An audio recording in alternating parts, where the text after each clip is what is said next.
Hey guys, welcome to my YouTube channel Nana Sisters. അല്ല ഇവിടെ ഞാനും കൂടെ ഉണ്ട്.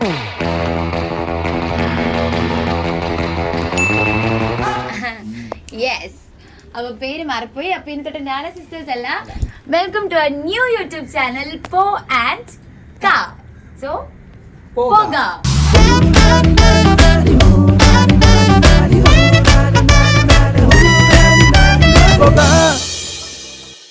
ഓക്കെ, അപ്പം കുറെ പേര് ചോദിച്ചിട്ടുണ്ടായിരുന്നു ഞാൻ എന്തുകൊണ്ടാണ് ഗോകുലിനെ കാക്കറോട്ടി എന്ന് വിളിക്കുന്നതെന്ന്. ഞാൻ എൻ്റെ എല്ലാ സ്റ്റേറ്റസിലും അങ്ങനെ ഇട്ടിട്ടുള്ളത്. ബിക്കോസ് ഇവന്റെ ഇൻസ്റ്റാഗ്രാം നിങ്ങൾക്ക് ചെക്ക് ചെയ്താൽ മനസ്സിലാവും, ഐ ആം കാക്കറോട്ട് എന്നാണ്.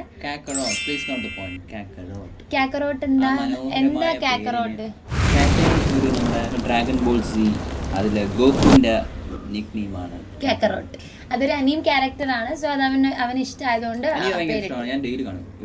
ഡെയിലി കഴിക്കുമ്പോഴും ഉറങ്ങുമ്പോഴും തിന്നുമ്പോഴും ചെലുത്തുമ്പോഴും ഒക്കെ അതിരുന്ന് കണ്ടോണ്ടിരിക്കും. അപ്പോൾ അതുകൊണ്ട് അവൻ്റെ ഐ എം കാക്കറോട്ട് എന്ന് കണ്ടുകൊണ്ട് എനിക്ക് ഇൻട്രസ്റ്റിംഗ് ആയിട്ട് തോന്നുന്നുണ്ട്. ഞാൻ അതിനെ സ്നേഹത്തോടെ കാക്കറോട്ടി എന്ന് വിളിച്ച് അങ്ങനെ അങ്ങ് ആയിപ്പോയി. അപ്പം അങ്ങനെ വിളിച്ച് ശീലിച്ചുകൊണ്ട് എനിക്ക് അല്ല ഗോകുൽ എന്ന് വിളിക്കുമ്പോൾ ഒരു അകൽച്ചയാണ്, പക്ഷെ കാക്കറോട്ടി എന്ന് വിളിക്കുമ്പോൾ ഒരു സ്നേഹം തോന്നും. ആ, അത് കഴിഞ്ഞിട്ട് എന്നെ എന്താ വിളിക്കുന്നതെന്ന് പറയൂ. ഞാൻ പറയാം, പൊട്ടി. അത് ഞാൻ സ്നേഹം കൊണ്ട് വിളിക്കുന്നത് അല്ലേ പൊട്ടി. ഓക്കെ, സോ പൊട്ടി കാക്കറോട്ടി. സോ ദാറ്റ് ഈസ് പൊട്ടിയുടെ പോയും കാക്കറോട്ടിയുടെ കായും. ഓക്കെ, അപ്പം മിണ്ടാതിരിക്കോ? ഓക്കെ, സോ നിങ്ങളെല്ലാവരും എന്നെ പറ്റി ഓൾമോസ്റ്റ് അറിയാൻ. ഞാനൊരു ഡാൻസറാണ്. വീട് എവിടെയാണ്? ഒരാളെ സംസാരിക്കുമ്പോൾ സംസാരിക്കാം. ഓക്കെ, അപ്പം എന്നെ പറ്റി നിങ്ങൾക്ക് ഓൾമോസ്റ്റ് ഒക്കെ അറിയാം. ആൻഡ് എൻ്റെ യൂട്യൂബ് ചാനലിലൂടെ ഇൻസ്റ്റാഗ്രാമിലൊക്കെ കൂടെ ഒരുവിധമൊക്കെ എന്നെ പറ്റി എൻ്റെ ഫാമിലി എല്ലാം അറിയാൻ തോന്നുന്നു. ബട്ട് അബൌട്ട് ദിസ് ഗൈ നിങ്ങൾക്ക് ഗോകുലിനെ ഒരു പേരും നാളും എല്ലാം അങ്ങ് പറഞ്ഞു കൊടുക്കുമൊത്തേ. ഊര് ട്രിവാൻഡ്രം, നാള് അശ്വതി, പേര് ഗോകുൽ SR.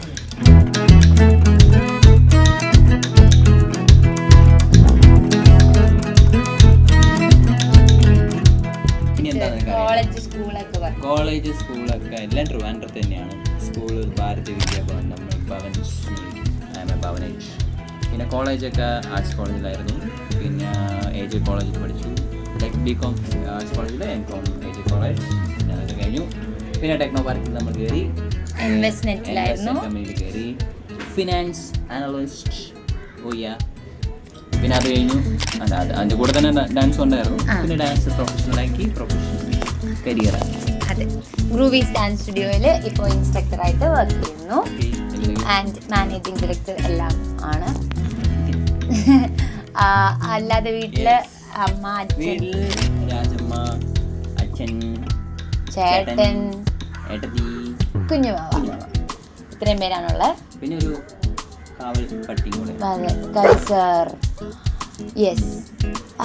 പിന്നെ ഇവന്റെ ഫാമിലി കുഞ്ഞു കുടുംബമൊന്നും അല്ല, വലിയ കുടുംബമാണ്. തൊട്ടപ്പുറത്ത് വല്യമ്മ വല്യച്ഛൻ, തൊട്ട് ബാക്കില് മാമി, കസിൻസ്. സോ ഫുൾ ഫാമിലീസ് അടുത്തടുത്താണ്. പക്ഷെ എൻ്റെ കാര്യം പറയണമെങ്കിൽ നേരെ ഓപ്പോസിറ്റാ. എൻ്റെ നാട്ടിലുള്ള റിലേറ്റീവ്സ് എല്ലാവരും നാട്ടിലാണ്. എൻ്റെ അമ്മയുടെ വീട്ടുകാരാണെങ്കിലും അപ്പയുടെ വീട്ടുകാരാണെങ്കിലും എല്ലാവരും. അപ്പോൾ ഇവിടെ ഒരു ഇൻട്രസ്റ്റിംഗ് കാര്യം എന്ന് പറഞ്ഞാൽ എനിക്ക് അവൻ്റെ വീട്ടിലേക്ക് ചെല്ലുമ്പോൾ ഫുൾ റിലേറ്റീവ്സ് ഉണ്ട് മൊത്തം. അപ്പൊ ഒരു അതെ, ഇവരിനെ കണ്ടിട്ടുണ്ട് ഫുഡ് വെച്ചിട്ടില്ലെങ്കിൽ അപ്പുറത്തെ വീട്ടിൽ നിന്ന് ഇങ്ങോട്ട് കൊണ്ടുതരും. സോ അങ്ങനെയൊന്നും ഒരു പഞ്ഞമില്ല. പിന്നെ ഭയങ്കര അങ്ങോട്ടും ഇങ്ങോട്ടും എല്ലാവരും കൊടുത്ത് എപ്പോൾ ചെന്നാലും എനിക്ക് ചക്ക, മാങ്ങ, ഐസ്ക്രീം അങ്ങനെ ഇങ്ങനെ എല്ലാം കിട്ടും. സോ ആ ഒരു കാര്യത്തിൽ ലാവിഷാണ്. പിന്നെ കുറെ പേര് ചോദിച്ചത് നമ്മുടെ അബൌട്ട് അവർ ലവ് സ്റ്റോറി. അതുപോലെ സിമ്പിൾ, കണ്ടു, ഇഷ്ടപ്പെട്ടു, പ്രപ്പോസ് ചെയ്തു, തേങ്ങ. അതൊന്നുമല്ല, റിവൈൻഡ്. ഓക്കെ, എവിടെ നിന്ന് തുടങ്ങണം? ഓക്കെ, എവിടെ വെച്ച് കണ്ടു? ഞാൻ ഗോകുലിനെ 2019 ഗ്രൂവീസ് ഡാൻസ് സ്റ്റുഡിയോയിൽ വെച്ചിട്ടാണ് കാണുന്നത്. ഞാനൊരു ഡാൻസ് പഠിക്കാൻ പോയപ്പോൾ വിഷുചേട്ടൻ്റെ കൂടെ പെയർ റൗണ്ടിൽ ഇന്ന് കുറച്ച് നേരം പഠിക്കാൻ പോയപ്പോൾ ഗോകുലിനെ കണ്ടു. അപ്പോൾ അവിടെ ഇങ്ങനെ വടിയൊക്കെ പിടിച്ച് പിള്ളേരെ പഠിപ്പിച്ച ഒരു സ്ട്രിക്റ്റ് മാസ്റ്റർ ആയിരുന്നു. ഭയങ്കര കാണാൻ മാത്രമേ ഉള്ളൂ, പക്ഷെ അല്ല സ്ട്രിക്റ്റ് ആണ്. ബട്ട് ഭയങ്കര സ്നേഹമാണ് എല്ലാ കുട്ടികളോടും. അപ്പം അവിടെ പഠിപ്പിച്ചുകൊണ്ടിരിക്കുന്നുണ്ടായിരുന്നു. അപ്പോൾ ഇങ്ങനെ ഒരു യൂഷ്വൽ ചെയ്തു, ഒരു ഗൈ ഓക്കെ പഠിപ്പിക്കുന്നു. വിഷു ചേട്ടനായിട്ട് ഡാൻസ് പഠിച്ചു പോയി. അത് കഴിഞ്ഞിട്ട് ഞാൻ ഗ്രൂവീസിൽ ഇൻസ്ട്രക്ടറായിട്ട് ജോയിൻ ചെയ്തു. അപ്പോഴാണ് ഞങ്ങൾ കൂടുതൽ ദൈവം ഇങ്ങനെ നീ പോവണ്ട, ഈ വഴി കൂടെ പോകുന്ന ദൈവം നമ്മൾ ഒന്നിപ്പിച്ച പോലെ. അതെ, വഴി പോയ പണി തിരിച്ച് എന്റെ ഉച്ചി തന്നെ കിട്ടി. എന്റെ ഇവിടെ മുതുകത്തും ഉച്ചയാണെങ്കിൽ മുതുകത്തിരിക്കട്ടെ. ഓക്കെ, സോ കാര്യത്തിലേക്ക് വരാം. ഗ്രൂവീസിൽ വെച്ച് കണ്ടു. പിന്നെ ഞാൻ പഠിപ്പിക്കാൻ ചെന്നപ്പോൾ കൂടുതൽ അടുക്കേണ്ടി വന്നു. അപ്പൊ നമ്മൾ ഭയങ്കര ബെസ്റ്റ് ഫ്രണ്ട്സ്. അവൻ കുറച്ച് ഗ്യാപ്പ് ഉണ്ടായിരുന്നു. അതെ, ഫോട്ടോ എടുക്കുമ്പോൾ പോലും ഇങ്ങനെയൊക്കെ നിൽക്കുള്ളൂ, അങ്ങനെയൊക്കെ. പക്ഷെ നമ്മൾ ഡെയിലി സംസാരിക്കും, ഫോൺ വിളിക്കും, അങ്ങനെ ആ ഒരു ഇൻസ്റ്റഗ്രാം വഴി ചാറ്റ് ചെയ്ത് കമ്പനിയായി. പിന്നെ നല്ല ക്ലോസ് ആയി. ഫുൾ ഫാമിലി കാര്യങ്ങളെല്ലാം അങ്ങോട്ടും ഇങ്ങോട്ടും എല്ലാം നമ്മൾ ഷെയർ ചെയ്യാൻ തുടങ്ങി. 4-5 years നമ്മൾ അങ്ങനെ പോയി. പക്ഷേ എനിക്കൊന്നൊരു 2022-23 ഒക്കെ ആയപ്പോ, 21 ആണോ 21 ആണോ ആയപ്പോ എനിക്ക് മനസ്സിലായി മൈ ഗായ്, ഇതാണ് എന്റെ ചെക്കനെന്ന് മനസ്സിലായ ഉടനെ ഞാൻ ഇത്രയും വർഷം നിനക്ക് മനസ്സിലായത് 2021 എങ്ങനെ മനസ്സിലായി? കാരണം സാധാരണ ഞാൻ കാണുന്ന ചെക്കന്മാരിൽ കാണുന്ന ക്വാളിറ്റീസിൽ കൂടുതൽ നിനക്ക് കുറച്ച് കൂടുതൽ ക്വാളിറ്റീസ് ഉണ്ട്. അങ്ങനെയല്ല, കുറച്ച് ആത്മാർത്ഥതയും കുറച്ച് ഫാമിലി ബോയ് ആണ്, എല്ലാവരോടും കുറച്ച് റെസ്പെക്ട് കൊടുക്കുന്നുണ്ട്. എനിക്കൊന്നും പറയാൻ താല്പര്യമില്ല, അവൻ കുറെ പോയി പോകും. അങ്ങനെ അപ്പൊ ഞാൻ വീട്ടിലിങ്ങനെ, എൻ്റെ വീട്ടിൽ അങ്ങനെ പ്രശ്നമൊന്നും ഇല്ലായിരുന്നു ആദ്യമേ. ഞങ്ങൾ ആക്ച്വലി ഇന്റർകാസ്റ്റ് ആണ്, ഞാൻ ക്രിസ്ത്യൻ പിന്നെ ഹിന്ദു. അപ്പൊ എൻ്റെ വീട്ടിൽ അങ്ങനെ പ്രശ്നമൊന്നും ഇല്ല, നീ ഇന്ന ആളെ സ്നേഹിക്കാൻ പാടുള്ളൂ അങ്ങനെയൊന്നും ഇല്ല. അമ്മ ആദ്യമേ പറഞ്ഞിട്ടുണ്ടായിരുന്നു ഏത് കാസ്റ്റ് ആയാലും ഓക്കെയാണ്. പക്ഷെ എന്നാലും അത് പറയായിരുന്നു. പക്ഷെ എന്നാലും നമുക്കൊരു പേടിയാണല്ലോ അക്സെപ്റ്റ് ചെയ്യുക. ഞാൻ കണ്ടുപിടിച്ചു കൊണ്ടുവരുന്ന ചെക്കനെ നമ്മുടെ വീട്ടുകാർ അക്സെപ്റ്റ് ചെയ്യണം എന്നില്ല. അപ്പൊ ഞാൻ ഇങ്ങനെ അമ്മയെ ഇങ്ങനെ എനിക്ക് ഇഷ്ടമാണ് എന്ന് പറഞ്ഞപ്പോ അമ്മ ഇങ്ങനെ നോക്കാടി എന്ന് പറഞ്ഞു. ഡൗട്ട് ഉണ്ടായിരുന്നു ഓൾറെഡി. കാരണം ഞാൻ എപ്പോഴും കൂടുതൽ നേരം നിന്നെ ഫോൺ വിളിക്കുന്നു അങ്ങനെയൊക്കെ കണ്ടപ്പോ ഫോൺ വിളി അങ്ങനെയൊക്കെ. ഞാൻ അങ്ങനെ ഫുൾ ഇത്രയും നേരം 1 മണിക്കൂറോളം ആരും വിളിച്ച് സംസാരിക്കാറോ ചാറ്റ് ചെയ്യാറോ ഇല്ല. അപ്പൊ അമ്മയ്ക്ക് ഡൗട്ട് ഉണ്ടായിരുന്നു.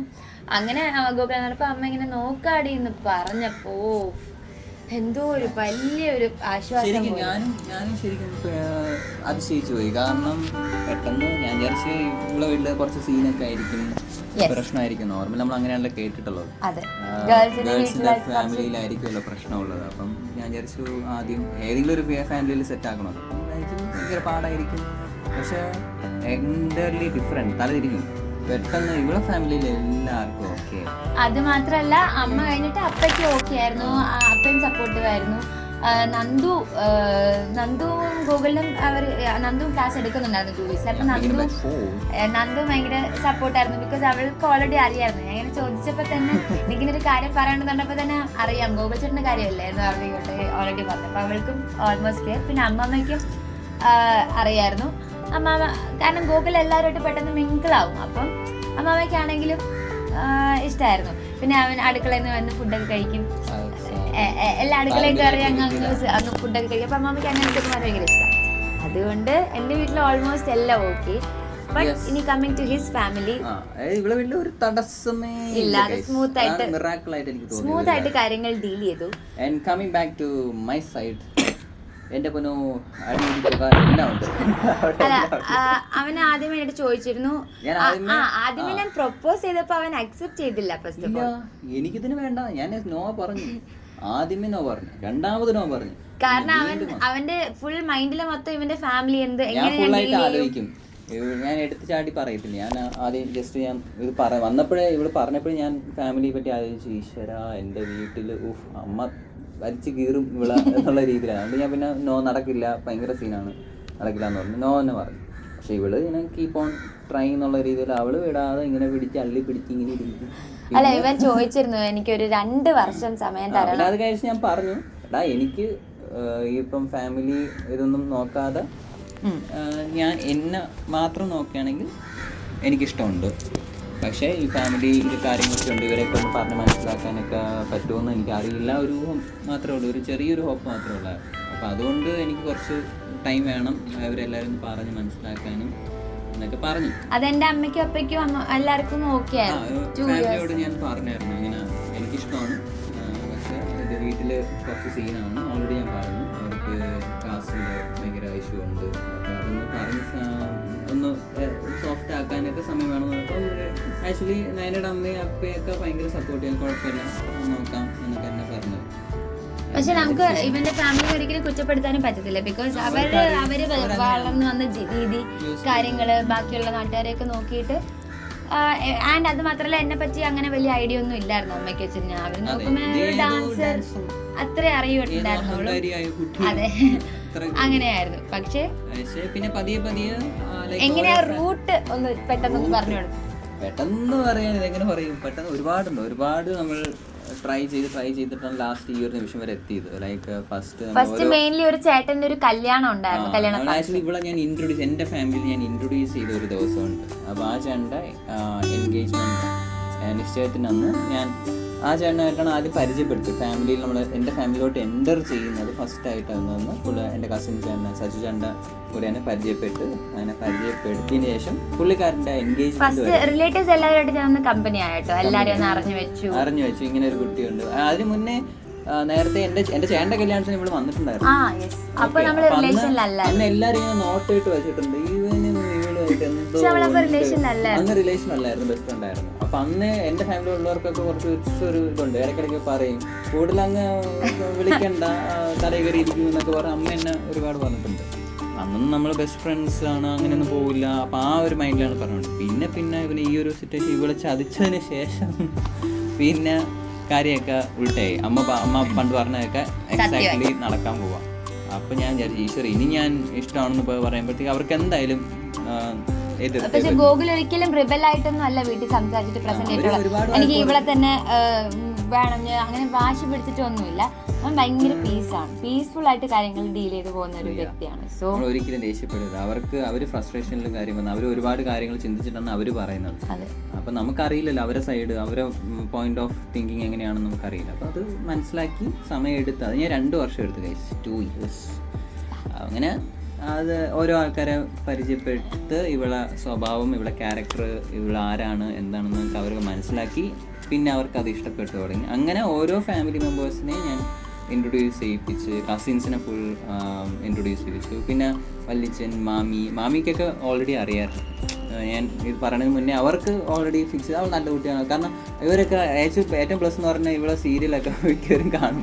അതുകൊണ്ട് ഇവരെ പറ്റി മീഡിയ വഴി കുറെ സപ്പോർട്ട് എനിക്ക് കിട്ടിയിട്ടുണ്ട്. അത് മാത്രമല്ല, നമ്മുടെ എൻഗേജ്മെന്റ് കഴിഞ്ഞപ്പോൾ മീഡിയയിൽ ഇങ്ങനെ ജാതി ഇല്ലനായി ഞാൻ കുറെ കരയേണ്ടി വന്നു.